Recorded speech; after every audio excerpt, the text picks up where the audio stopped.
Madame, Messieurs, bonjour. Bienvenue dans votre journal. Au sommaire de cette édition, s'approprier la lutte contre les cancers du sein et du col de l'utérus.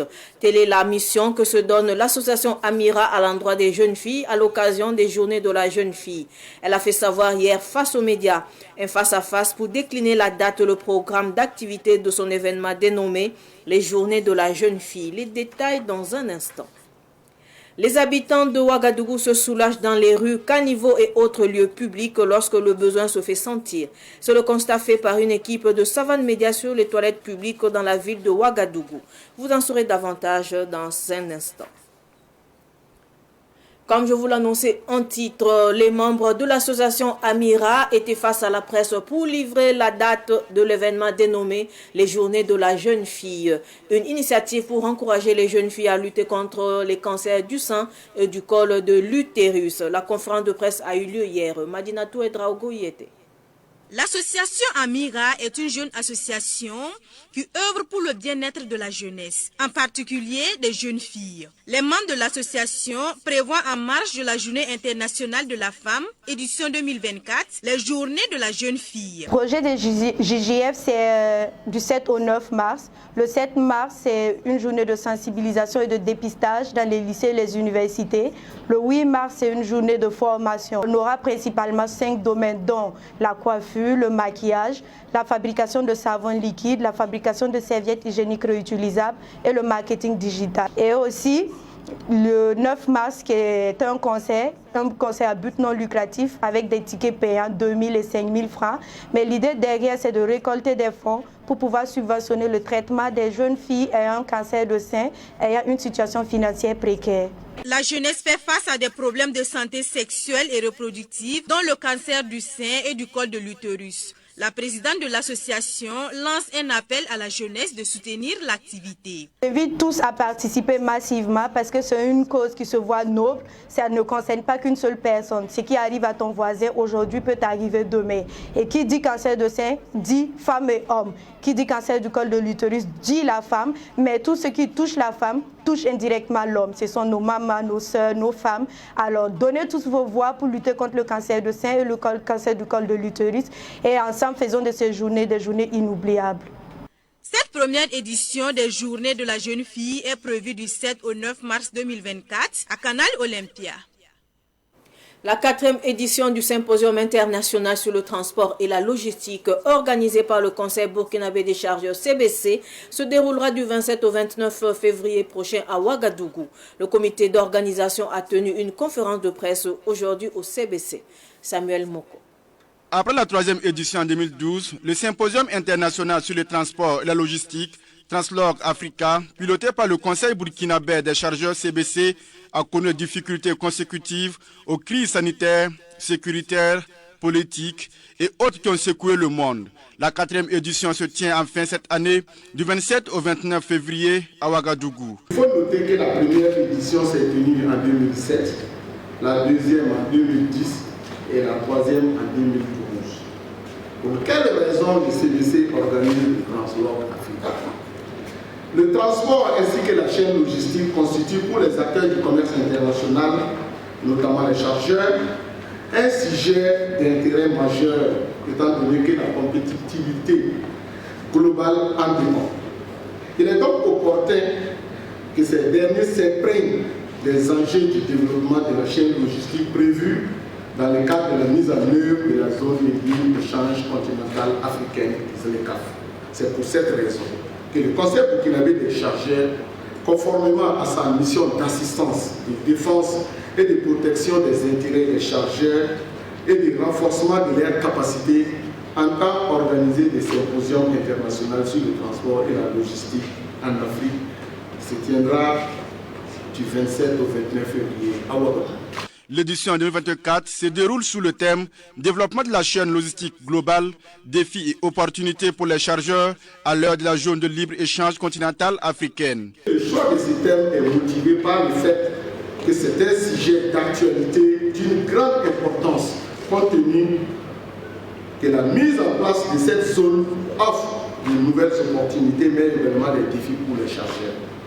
Le choix de ce thème reflète donc toute la pertinence de comprendre les implications de la SLECAF sur la chaîne logistique internationale, en particulier pour les chargeurs et les professionnels du secteur en Afrique.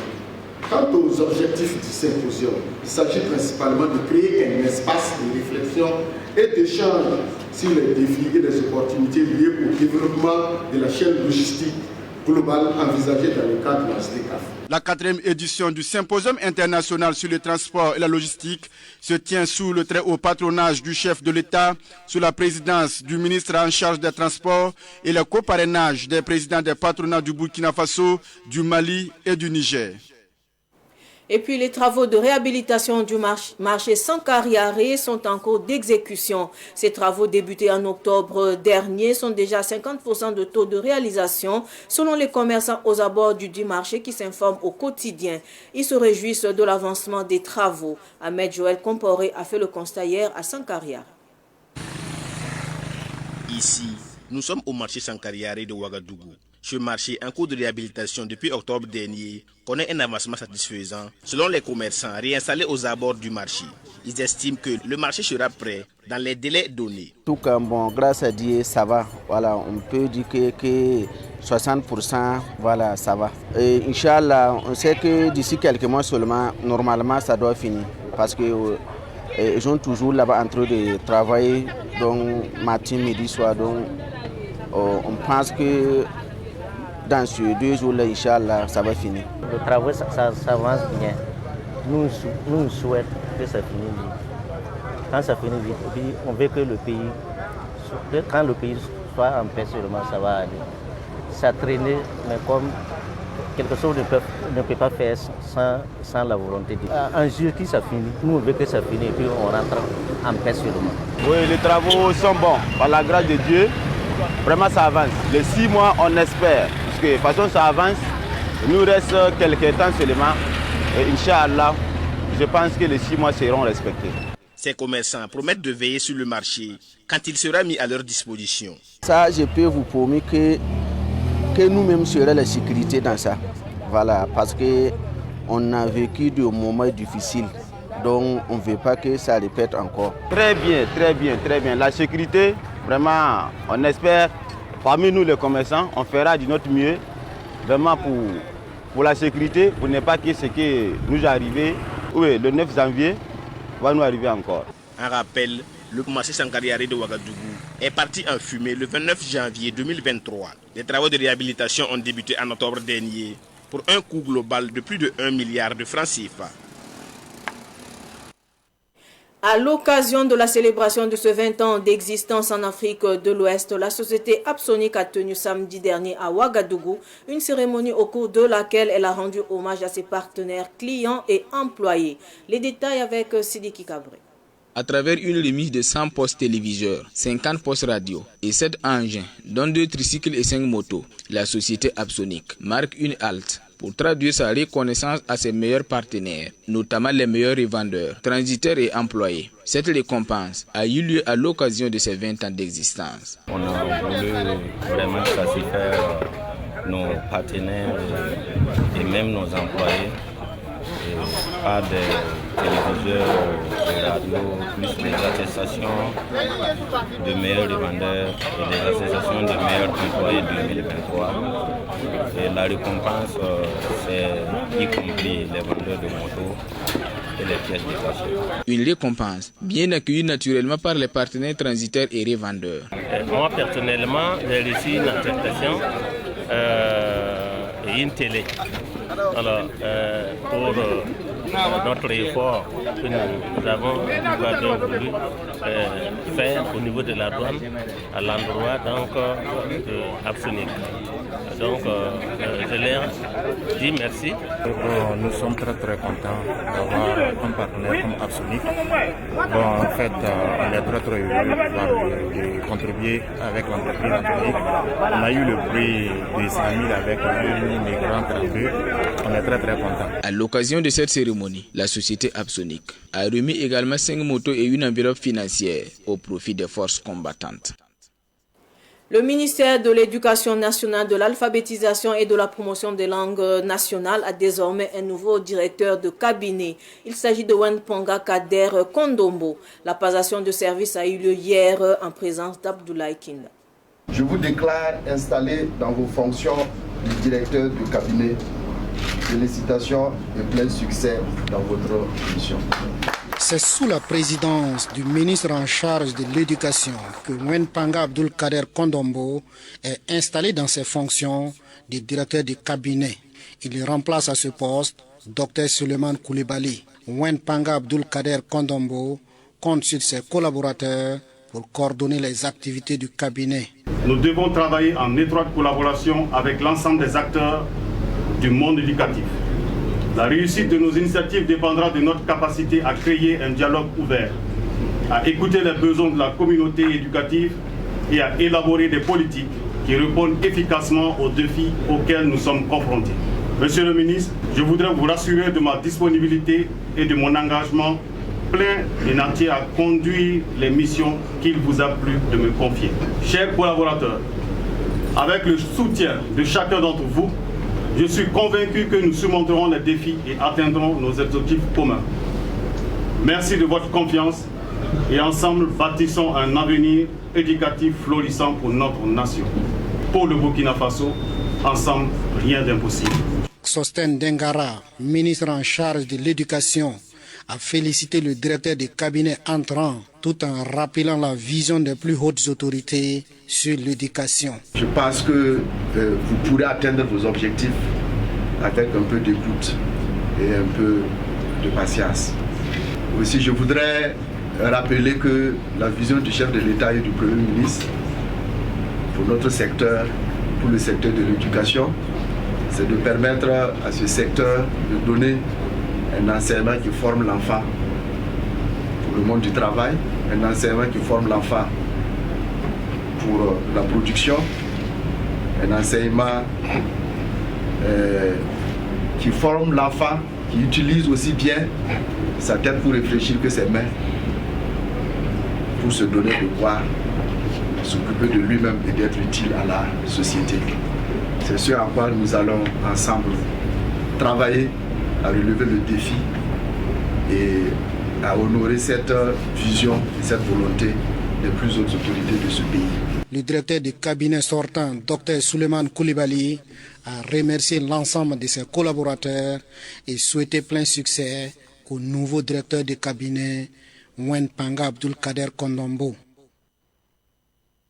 Je vous l'annonçais également en titre. Ouagadougou, la capitale du Burkina Faso, manque de toilettes publiques. Pris au dépourvu, les Ouagalais font leurs besoins à l'air libre et cela semble être la norme. Le constat de Micheline Zongo. Faire ses besoins à la belle étoile est devenu monnaie courante dans la ville de Ouagadougou. La raison, trouver une toilette publique à Ouagadougou est quasi impossible.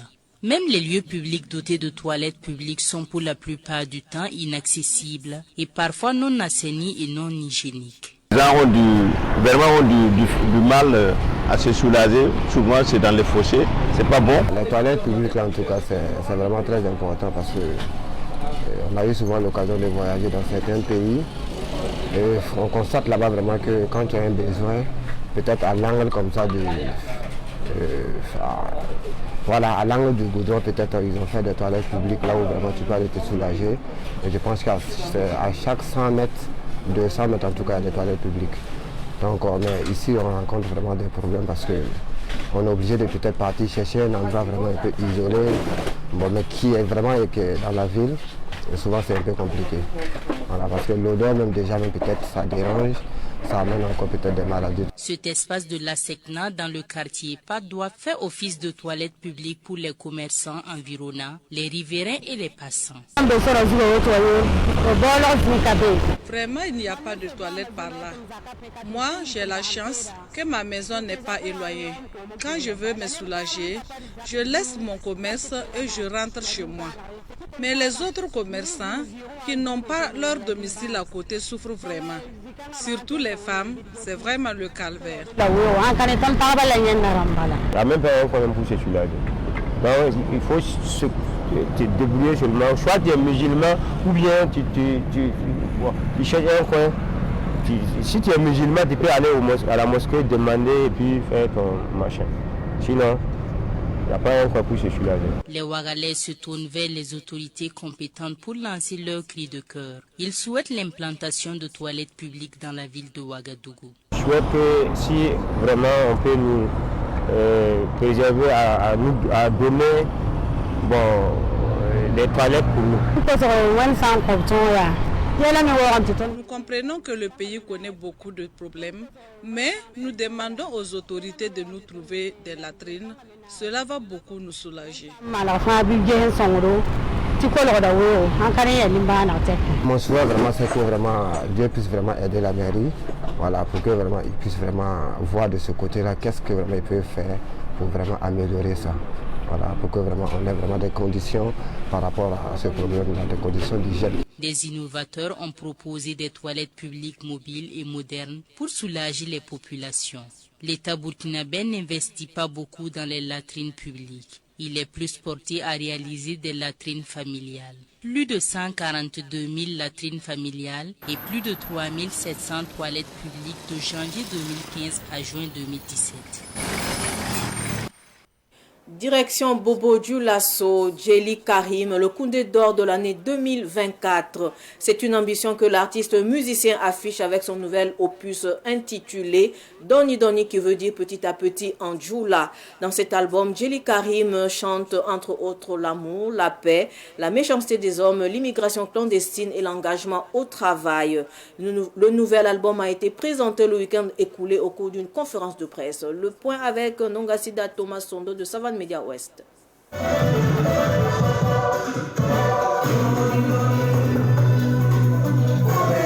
Doni Doni, en langue locale diola, qui veut dire petit à petit, est le nouvel opus de l'artiste musicien Djeli Karim, natif du Oué. Fort de 13 titres, avec 4 featuring, ce nouvel album traite des faits sociaux d'actualité, tels que l'immigration clandestine, l'engagement au travail, la méchanceté des hommes et bien d'autres. L'album aborde plusieurs thématiques, ça parle de l'amour, ça parle de la paix, de la cohésion, ça parle aussi de la méchanceté du monde d'aujourd'hui, ça parle de l'immigration clandestine et ses méfaits.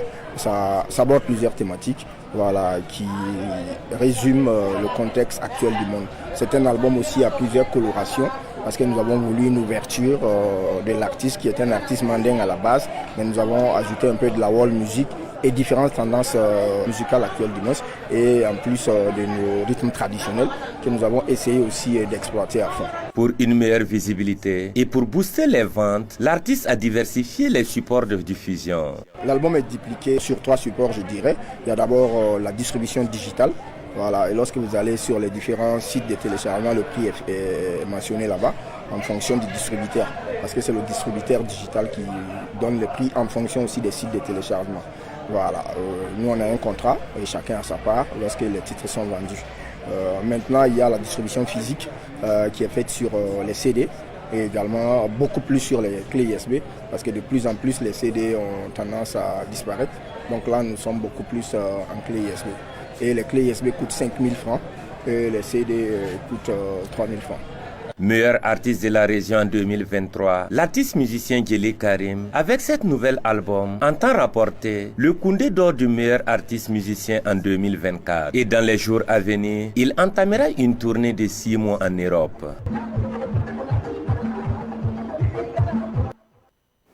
Pour clore ce journal, l'ex-international brésilien de football Roberto Carlos a passé 72 heures au Burkina Faso. Il a profité de son séjour pour visiter l'académie de football Salitas et Tasséré Salitas le vendredi dernier. C'est un reportage de Samuel Moko. Roberto Carlos, la légende brésilienne, a été reçu par les pensionnaires et supporters de l'académie de formation en football et équipe de la première division Salitas. Pour les jeunes et supporters de Salitas, cette visite de Roberto Carlos est une source de motivation. La venue de Roberto Carlos à Salitas, ça me donne vraiment l'émotion de reproduire ce qu'il a fait auparavant. Je ne peux même pas expliquer. Je l'émotion. L'émotion là, c'est trop bon. Voir et toucher Roberto Carlos ici à Salitas, ça me donne vraiment de l'inspiration de faire ce qu'il a fait auparavant et de jouer pour atteindre le sommet. On ne peut pas imaginer notre joie. Voilà, si on parle, on va dire des choses. Et nous, en tout cas, quand on a appris que Roberto Carlos doit venir au Salitas, et l'ensemble des supporters, en tout cas, on était vraiment heureux. Le président fondateur de Salimata et Tasseri, Salitas, a exprimé sa reconnaissance au ministre en charge des sports. Il a dit aussi avoir compris le message de son ministre de tutelle. Je voudrais d'abord, au nom de toutes les académies de Burkina, remercier le ministre des Sports et des Loisirs d'avoir mis son carnet d'adresse tout à l'heure. Et je voudrais dire qu'à l'endroit du ministre, que nous avons compris aussi cet appel et nous ferons en sorte que, comme je l'ai dit, pour faire plaisir au Burkina et que le Burkina Faso gagne rapidement sa première étoile. Maintenant, à l'endroit de M. Roberto Carlos, comme vous l'avez vu, c'est une gloire du football mondial. Et je pense qu'avec les jeunes qui l'ont approché, ils auront compris qu'il y a beaucoup de choses qu'il faut faire, il y a du travail qui reste à faire pour aller de l'avant. À Salitas, Roberto Carlos a reçu 2 maillots floqués de ses dossards 3 du Real de Madrid et dossard 6 du Brésil. Il a également participé à des activités comme le match de gala et a suivi au stade Issoufou Joseph Konombo un match de la première division. Ainsi prend fin ce journal. Merci pour votre fidélité. Au revoir.